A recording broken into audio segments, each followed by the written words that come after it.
los últimos problemas de movimientos compuestos que no han sido corregidos en clase. El primero de ellos es el ejercicio 36, que dice que tenemos una jugadora de balonmano que realiza un lanzamiento horizontal a una velocidad de 20 metros por segundo. Esa será su velocidad inicial, la tenemos aquí en el dibujo, y esta la velocidad inicial. En el momento de su lanzamiento, su mano estaría a esta posición inicial de 1,5 metros del suelo. Me pide el tiempo que tarda en tocar el suelo, es decir, cuando la coordenada I es 0. La velocidad en este momento y la posición y la velocidad un segundo después de haber sido lanzada. Este dato está mal, tiene que ser 0,1 segundos, porque como veremos en el apartado A, tarda en llegar al suelo menos de un segundo. Por lo tanto, esto sería 0,1. Lo hacemos así ya. Y en ese momento 0,1 nos pide la posición y la velocidad. Sistema de referencia sería el eje horizontal, este que estamos viendo ahí, que está en el suelo, y el eje Y, la vertical, que pasa por el punto en el que lo hemos lanzado. Un movimiento compuesto, y en el eje vertical hay un movimiento de caída libre. Por lo tanto, para llegar al suelo tenemos aquí la ecuación de la caída libre, que corresponde a un movimiento en el eje Y. Llega al suelo, la posición final es 0 y la inicial de la que parte es 1,5. V sub 0i es la componente vertical en el instante inicial. En este instante inicial toda la velocidad es horizontal y no hay componente i. Por lo tanto, V0i es 0, un medio, 9,8 y el tiempo. Despejando de ahí el tiempo nos daría dos soluciones, más y menos 0,55, y la solución correcta es la positiva. Con ese tiempo podemos calcular la velocidad en el suelo. La velocidad en el suelo tiene dos componentes, Vx y Vi. Vx, por ser un movimiento rectilíneo uniforme en el eje X, es la misma que en el instante inicial. En el eje Y tenemos un movimiento de caída libre, por lo tanto la velocidad I es igual a V0i más G por T. Sustituyendo el tiempo que tarda en llegar en el suelo, nos sale la velocidad en el suelo. La velocidad total será la suma de la componente X más la componente Y, y el módulo de la velocidad será 20,72.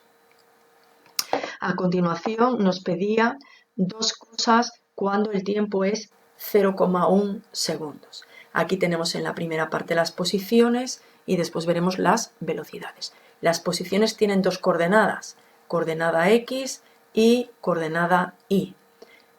El eje X, movimiento rectilíneo y uniforme. Por lo tanto, X es igual a X sub 0 más Vx por T. X0 es 0, Vx, ya lo hemos dicho antes, es la misma en cualquier instante. Por lo tanto, 20 por el tiempo que nos dice, 0,1, sería 2 metros. La componente Y es un movimiento de caída libre, esta ecuación que ya hemos visto en el apartado anterior. Sustituyendo todos los datos nos da la coordenada Y. Luego la posición, aquí la veis en forma de vector de posición. Si la queréis escribir en forma de punto, sería 2, 1,45. Nos vamos a la velocidad. Como es un movimiento compuesto, pues la velocidad tiene también dos componentes. Vx, como es constante, tiene el mismo valor que en el instante inicial. Vi, nos vamos a la fórmula de la caída libre. La componente I la hemos usado ya antes, 0 menos 9,8 por el tiempo que nos ha dicho ahora. Esa componente I nos da menos 0,98. La velocidad total la tenemos aquí y debajo tenemos el módulo de la velocidad. Si volvemos a nuestro gráfico, sí, podemos subir. La velocidad en el instante inicial hemos dicho que era horizontal y por lo tanto solo tiene una componente. Si nos vamos a este momento, la velocidad es tangente a la trayectoria. Por lo tanto, esta V no está sobre el eje vertical ni sobre el eje horizontal. Esa v, si la descomponemos, tendrá dos componentes, esta que será vx y esta que será vi. Vx es constante y la misma que arriba. Vi tiene sentido hacia abajo, por eso hemos visto que nos da negativa. En el instante final, que también hemos calculado la velocidad es tangente. Aquí, bueno, más o menos, rectita. Esta v también está inclinada, la tenemos que descomponer. Vx, que es la misma que Vx, que todas las v's que estáis viendo horizontales, en el dibujo no me han salido del mismo tamaño, pero en realidad serían del mismo tamaño, porque Vx es constante. Vi es la componente vertical y también tiene sentido hacia abajo. Por eso, si nos fijamos y volvemos a las operaciones, pues tenemos aquí las dos v's y, una negativa y la última también, a ver si la vemos, la última también negativa. Pasamos al siguiente ejercicio. El siguiente problema es un nadador que intenta cruzar perpendicularmente la ría de Villaviciosa nadando con una velocidad de 1,6 metros segundo respecto al agua tranquila. Sin embargo, llega a la otra orilla a un punto que está 40 metros más lejos en la dirección del flujo. Sabiendo que la ría tiene una anchura de 80 metros, ¿cuál es la velocidad de la corriente de la ría? ¿Cuál es la velocidad del nadador respecto de la orilla? ¿Y en qué dirección debería nadar para llegar a un punto directamente opuesto al de partida? Tenemos dos movimientos que están actuando perpendicularmente. Si yo me imagino en este punto al nadador, el nadador está intentando nadar, yo supongo que esta es la ría. Y aquí estaría el agua. El nadador está en este punto e intenta cruzar con esta velocidad que, según las direcciones que tengo, para mí esta orilla es el eje X y la vertical que pasa por el punto del que parte el nadador, este sería mi eje Y. El nadador sale de esta orilla, que sería Y sub 0, 0, y tiene que llegar a la otra orilla, que sería Y 80 metros. Pero no llega enfrente. Dice el enunciado que llega 40 metros río abajo. Si ha llegado 40 metros río abajo es porque ha nadado con esta línea que estáis viendo de color azul. Es decir, esta es su velocidad, esta que tenemos aquí. Luego quiere decir que hay otra velocidad, que sería la del agua de la ría, que está actuando en la dirección del movimiento del agua, que sería esta, que es Vx. Luego tenemos por una parte la velocidad con la que nada y por otro la velocidad del agua. Si es arrastrado 40 metros, esos 40 metros es el valor de x como consecuencia de la velocidad en esa dirección. ¿Durante cuánto tiempo está actuando? Pues no lo sabemos, pero sí que lo podemos calcular. Luego, en realidad tenemos que venirnos aquí. Para cruzar la ría recorre 80 metros con una velocidad de 1,6 y no sabemos el tiempo que tarda. Luego tarda 50 segundos en cruzar la ría. En esos 50 segundos él está nadando, pero a la vez en esos 50 segundos está actuando la corriente del agua, que es la que le arrastra 40 metros. Luego volvemos a la fórmula de arriba, ya sabemos el tiempo que está nadando y 0,8 será la velocidad de la corriente. Este sería el apartado A. El apartado B me pide la velocidad del nadador respecto a la orilla, es decir, respecto a este punto que estaría en reposo. Luego la velocidad será la suma de las dos velocidades que lleva, una en la dirección X y otra en la dirección Y. Pues la suma vectorial la estáis viendo con sus vectores unitarios y en la segunda línea el módulo que me daría 1,76 sería la velocidad total. Y este que veis aquí es el apartado C. El ángulo que está formando, si observamos el dibujo, este sería el ángulo alfa, que lo forma la vertical con V. Esa es la dirección de la velocidad, la que le arrastra 40 metros hacia la derecha. Si él quiere llegar justo enfrente, tiene que nadar simétrico hacia aquí. Luego, si yo calculo alfa, por la tangente, cateto opuesto entre cateto contiguo, me da un valor de 26,56 grados. Luego él debería nadar hacia el otro lado con esa dirección, formando un ángulo de 26,56 grados con el eje Y.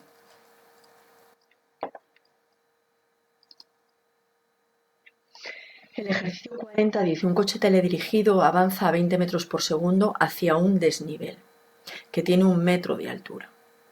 Quien lo maneja no se da cuenta de la existencia del desnivel y acelera el coche durante 2 segundos con aceleración constante de 1 metro segundo cuadrado antes de empezar a caer. ¿Qué velocidad tiene el coche justo antes de empezar a caer? ¿Qué distancia recorre mientras está acelerando? ¿A qué distancia cae con respecto a la vertical del punto de caída? Y la velocidad al llegar al suelo. Vamos a ver primero el dibujo y entender qué es lo que le está ocurriendo al coche. Lo estamos viendo aquí ya dibujado. Tenemos un coche y dice que avanza a 20 metros por segundo hacia un desnivel. Luego el coche lo tenemos por aquí y aquí es donde está el desnivel de 1 metro de altura. Este sería ya el suelo después de haber pasado el desnivel. Si yo cojo el eje X aquí, es decir, aquí el valor de Y igual a 0, el suelo, esto sería 1 metro más alto y por aquí va el coche. Aquí empieza el problema. El coche va a 20 metros por segundo.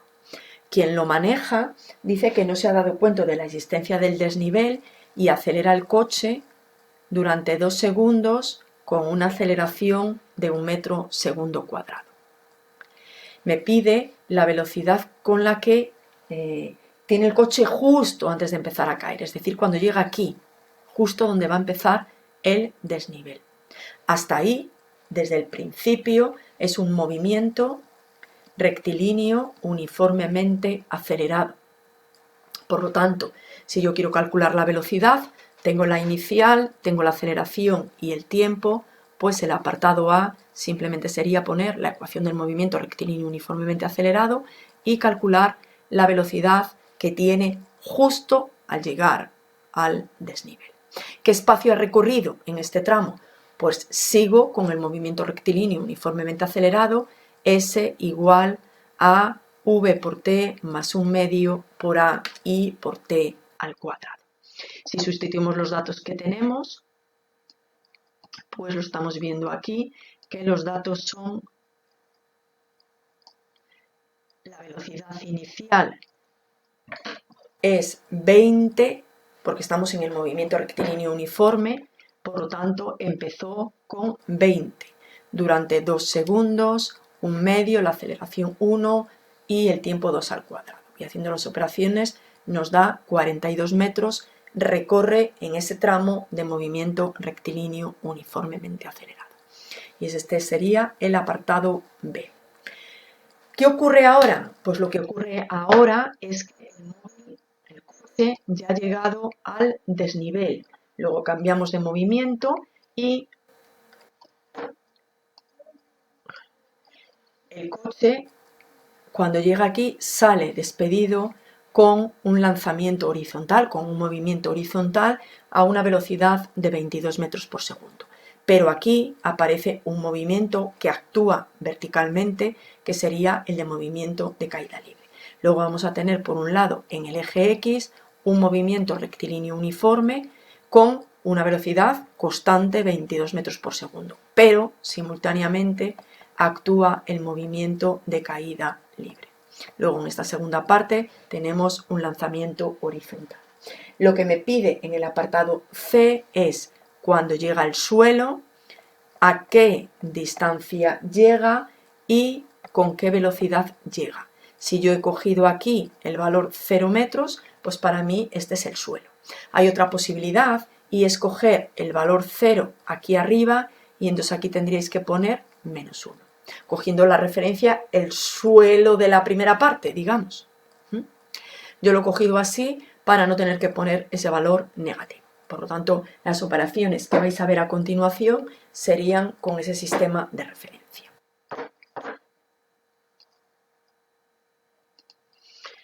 Pues para calcular la distancia al suelo, pues yo solo sé que llega al suelo, es decir, que y vale 0 metros.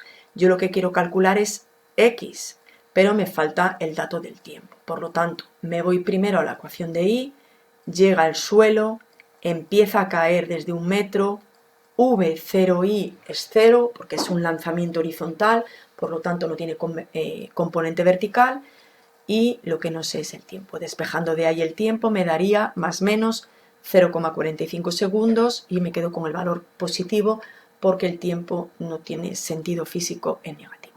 Esos 0,45 segundos es lo que tarda en caer por el desnivel. Pues si ahora me voy a la ecuación de x sub 0 vale 0, vx es constante porque es un movimiento rectilíneo y uniforme, por lo tanto tiene el mismo valor que en el instante inicial. Y el tiempo que está cayendo, 0,45. Por lo tanto, cae a una distancia desde la vertical hasta el punto donde ha caído, hay 9,94 metros. Me pide la velocidad en el suelo. La velocidad tiene dos componentes, Vx y Vi. Vx, lo acabamos de ver en el apartado anterior, es constante porque en el eje X hay un movimiento rectilíneo y uniforme. En el eje Y hay un movimiento de caída libre, por lo tanto la velocidad varía según esta ecuación. Como me pide la velocidad en el suelo, el tiempo que tengo que sustituir es el tiempo que tarda en llegar al suelo. V0i es 0 porque no hay componente vertical y V0i me da menos 4,41. Luego la velocidad en el suelo es la suma vectorial y aquí estáis viendo el módulo.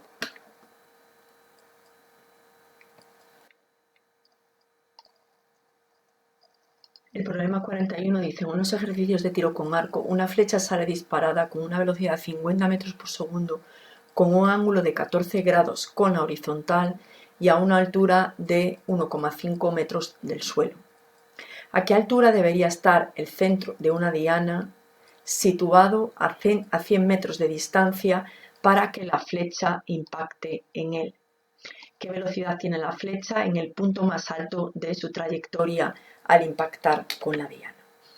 Luego, la flecha sale de este punto, cuya altura inicial es 1,5 metros, y de ahí cogemos el eje vertical, que sería el eje Y. Si yo cojo el eje horizontal en el suelo, este sería el eje X. Yo tengo una diana que está situado, aquí estaría la diana, ¿vale? Y el centro de la diana está a 100 metros, ese sería el valor de X, y lo que me pide es a qué altura está situada la diana o el centro de la diana. Yo disparo con un ángulo de 14 grados. Como el apartado B me dice que cuál es la velocidad en el punto más alto de la trayectoria, pues evidentemente el ángulo tiene que ser hacia arriba. Luego la velocidad inicial es esta, formando este ángulo con la horizontal. Y la flecha hará un arco de parábola, este será el punto más alto que él me lo pide en el apartado B y me pide la velocidad al impactar.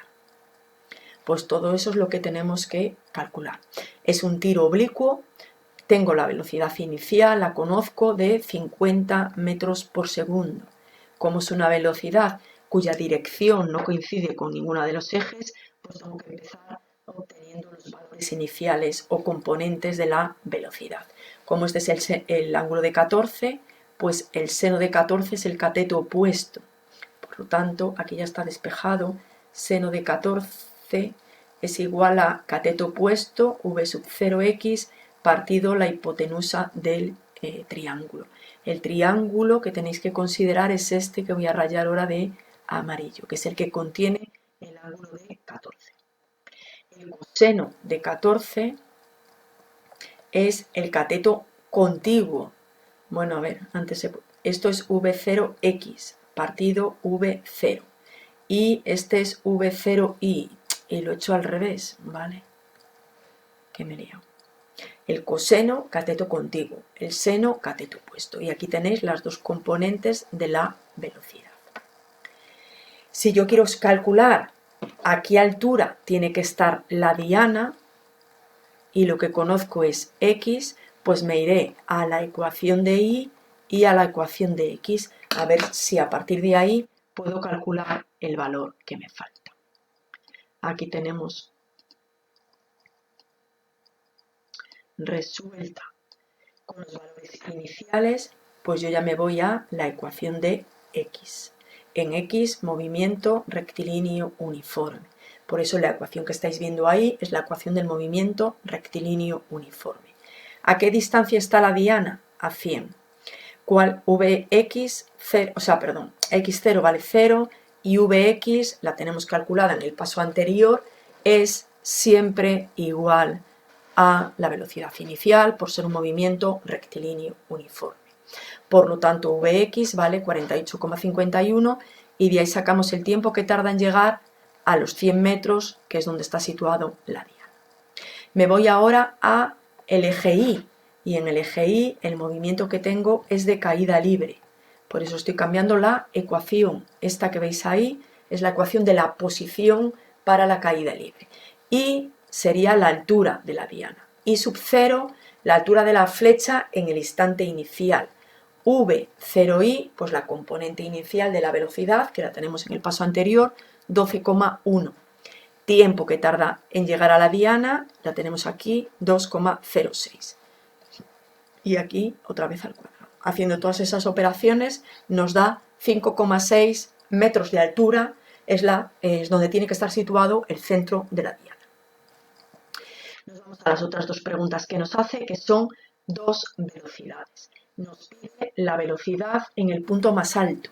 Pues en el punto más alto de esa trayectoria, ahí donde empieza a dar la vuelta, ahí empieza a bajar porque la componente y es 0, la componente de la caída libre. La que nunca es 0, porque siempre va a valer lo mismo que en el instante inicial, es la componente horizontal, que vale lo mismo que en el instante inicial. Aquí lo tenéis en forma vectorial y ese sería su módulo.